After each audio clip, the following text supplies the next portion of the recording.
ரயில் engine உதவி துணைநிலை ஓட்டுநர் தேர்வுக்கு தமிழ்நாட்டைச் சேர்ந்த 80 விழுக்காடு தேர்வர்களுக்கு தெலங்கானா உள்ளிட்ட வெளி மாநிலங்களில் தேர்வு மையம் அமைத்திருப்பது அதிர்ச்சி ஏற்படுத்தியுள்ளது. இந்திய ரயில்வே ஆள் தேர்வு வாரியம் மூலமாக ரயில் என்ஜின் உதவி ஓட்டுநர் பணிக்கான 2ஆம் கட்ட கணினி முறை தேர்வு வருகின்ற 19ஆம் தேதி நாடு முழுவதும் நடைபெறுகிறது. இந்த பணிக்கான முதற்கட்ட கணினி முறை தேர்வு கடந்த ஆண்டு நவம்பர் 25 முதல் 29ஆம் தேதி வரை நடைபெற்றது. இதில் தமிழ்நாட்டில் இருந்து தற்போது 6315 பேர் 2ஆம் கட்ட தேர்வெழுத உள்ளனர். ஆனால் அவர்களுக்கு வெளிமாநிலங்களில் தேர்வு மையங்கள் அமைத்திருப்பதால் தேர்வர்கள் அதிர்ச்சியடைந்துள்ளனர். 1300 கிலோமீட்டருக்கு அப்பால் எக்ஸாம் சென்டர் போட்டிருக்காங்க. தெலுங்கானா ஹைதராபாத், செகந்திராபாத் இப்படி பல இதில் போட்டிருக்காங்க. பெங்களூரில் போட்டிருக்காங்க. ஒவ்வொரு ஆளுக்கு ஒவ்வொரு மாதிரி போட்டிருக்காங்க. இந்த 6315 பேர்த்தில் ஒரு 80% பேர்த்துக்கு வெளி மாநிலத்தில் தான் சென்டர் போட்டிருக்காங்க. இங்கேருந்து எங்களுக்கு போயிட்டு வரதுக்கு மன உளைச்சல், பொருளாதார நெருக்கடி, ப்ளஸ் ட்ரெயினில் டிக்கெட் கிடைக்கல.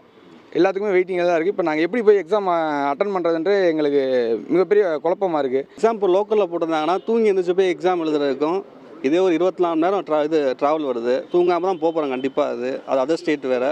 அங்கே போயிட்டு அந்த ஸ்ட்ரெஸ்ஸு, சாப்பாடு இருக்குது, இது போக ரெஃப்ரெஷ் ஆகணும். அது பிற மாநிலம் வேறு, மொழி பிரச்சனை வேறு இருக்குது. அந்த ஏரியாவே தெரியாது. ஸோ போய் எழுதும்போது ஒரு ஸ்ட்ரெஸ்ஃபுல் கண்டிப்பாக இருக்கும். அது யாராக இருந்தாலும் சரி, உள்ளதாக சொல்லிடுறேன்.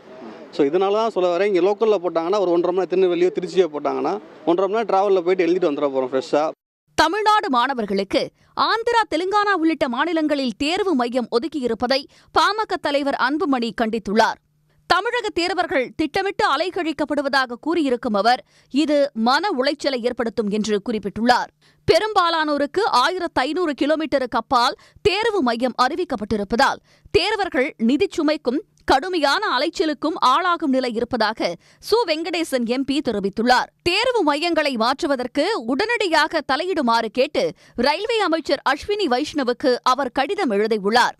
வெளிமாநிலங்களில் தேர்வு மையம் அமைத்திருப்பதன் மூலம் தமிழ்நாட்டை சார்ந்தவர்கள் தேர்வெழுதி ஒன்றிய அரசு பணிகளுக்கு வராமல் தடுப்பதே இவர்களின் நோக்கம் என்று தமிழ்நாடு காங்கிரஸ் கமிட்டி தலைவர் செல்வ பெருந்தகை கூறியுள்ளார்.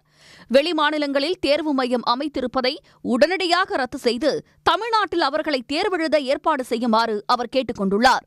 உடனுக்குடன் செய்திகளை தெரிந்து கொள்ள சன் நியூஸ் பெல் ஐகானை கிளிக் பண்ணுங்க.